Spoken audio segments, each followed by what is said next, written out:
ओशो, क्या भगवान मंदिर में है या मंदिर सिर्फ एक पत्थर है?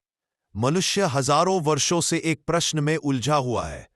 भगवान कहाँ है? क्या वह मंदिर में है? क्या वह मूर्ति में बैठा है?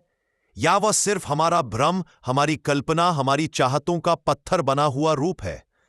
यह सवाल पुराना है लेकिन जिंदा है, क्योंकि मनुष्य अभी भी बाहर खोज रहा है, और जो बाहर खोजता है वह भीतर से दूर होता जाता है। एक, मंदिर की शुरुआत कहां से हुई? जब मनुष्य जंगल में रहता था, आकाश को देखता था, बिजली को देखता था, सूरज चांद को देखता था, उसे लगता था इस महान व्यवस्था के पीछे कोई शक्ति है, कोई बुद्धिमत्ता है। धैर्य से, श्रद्धा से अनजान को देखकर उसके भीतर एक भाव पैदा हुआ, आदर, प्रशंसा, आश्चर्य। यही था प्रथम मंदिर। फिर मनुष्य ने उस अनुभूति को एक रूप देना चाहा। शायद प्रार्थना आसान हो जाए, शायद संवाद सरल हो जाए। इस तरह मूर्तियां बनी, मंदिर बने, धर्म बने। पर ओशो कहते हैं, जिस दिन रूप पर पकड़ मजबूत होती है, उस दिन सार खो जाता है। धर्म रूप को भूल गया, सार को खो बैठा। मंदिर रह गए लेकिन परमात्मा का अनुभव नहीं रहा। क्या भगवान मूर्ति में बैठ सकता है? सोचिए, जिस शक्ति ने अरबों ग्रहों को जन्म दिया, जो अनंत है, जिसका विस्तार सीमा रहित है, क्या वह किसी पत्थर की सीमा में कैद हो सकता है? यदि भगवान मूर्ति में होता तो दुनिया में इतना दुख क्यों होता? मूर्तियों में बैठे भगवान ने एक भी युद्ध क्यों नहीं रोका? भूकंप में गिरते मंदिरों को उन्होंने बचाया क्यों नहीं? ओशो कहते हैं, मूर्ति सुंदर है क्योंकि इंसान की कला है, लेकिन मूर्ति में भगवान है, यह कहना बचकानी बात है। मूर्ति प्रेरणा हो सकती है लेकिन गंतव्य नहीं हो सकती। मंदिर पत्थर है पर बेकार में ही है। ओशो मूर्ति पूजा का विरोध नहीं करते। वे कहते हैं, मूर्ति उपयोगी है जब तक तुम बच्चे हो। जिस तरह छोटे बच्चे खिलौने से सीखते हैं, उसी तरह आध्यात्मिक आरंभ करने वाला मनुष्य मंदिर से शुरुआत कर सकता है। लेकिन समस्या तब होती है जब शुरुआत को ही अंत समझ लिया जाए। मंदिर तुम्हें भगवान की ओर संकेत करता है, पर संकेत को ही भगवान मूर्ति तुम्हें भीतर देखने के लिए प्रेरित करती है, पर मूर्ति में भगवान खोजने की कोशिश करना मूर्खता है। 4, भगवान कहाँ है? ओशो कहते हैं, भगवान न मंदिर में है, न मस्जिद में, न चर्च में।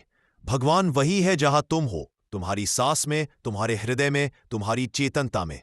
तुम मंदिर जाओ, मस्जिद जाओ, गुरुद्वारा जाओ, यदि तुम अपने भीतर नहीं गए तो तुमने कुछ भी नहीं पाया। परमात्मा का अनुभव पवित्रता से नहीं बल्कि सजगता से जन्म लेता है। 5, मंदिर बाहर नहीं, भीतर है। ओशो के अनुसार पहला मंदिर तुम्हारा शरीर है। इसके भीतर जीवन का नृत्य चल रहा है। तुम्हारी धड़कनें भी एक जप है, तुम्हारी सांसें भी एक प्रार्थना है। दूसरा मंदिर तुम्हारा मन है। मन साफ हो, शांत हो तो वही ध्यान बन जाता है।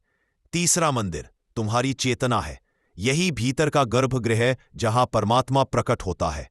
बाहरी मंदिर केवल एक संकेत है, असली मंदिर तुम हो। 6, लोग बाहर क्यों खोजते हैं? क्योंकि बाहर खोजना आसान है। पैदल जाओ, दीपक जलाओ, फूल रख दो, काम पूरा। लेकिन भीतर जाना मुश्किल है। वहां तुम्हें अपने सभी नकली चेहरे उतारने पड़ते हैं। वहां तुम्हें अपनी सच्चाई से मिलना पड़ता है। वहां तुम्हें अपनी कमजोरियों, अपने डर, अपनी इच्छाओं को देखना पड़ता है। इससे डर लगता है, इसलिए लोग बाहर की यात्रा करते रहते हैं, अंदर की यात्रा से बचते हैं।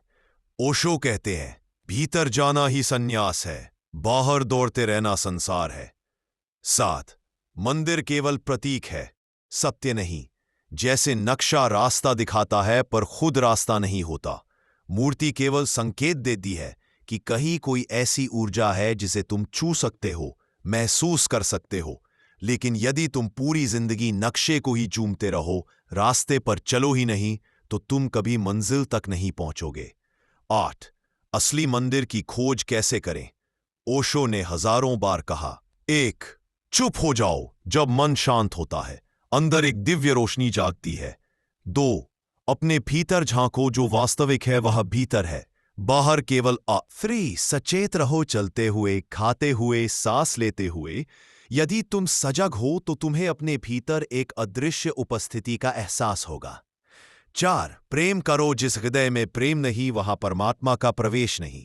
5. प्रकृति से जुड़ो, पेड़, नदी, बादल सब जीवित मंदिर है। 9. क्या मंदिर को छोड़ देना चाहिए? नहीं, ओशो कभी मंदिर विरोधी नहीं थे।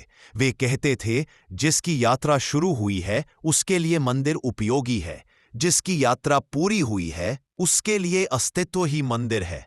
मंदिर को छोड़ना नहीं, उसमें अटकना छोड़ना है। मूर्ति को तोड़ना नहीं, मूर्ति से परे देखना है। 10. निष्कर्ष, भगवान कहाँ है? वह मंदिर के पत्थर में नहीं है, वह किताबों में नहीं है, वह आसमान में बैठे किसी वृद्ध व्यक्ति की तरह नहीं है। वह तुम्हारी चेतना में है, तुम्हारी मौजूदगी में है, तुम्हारे होने में है।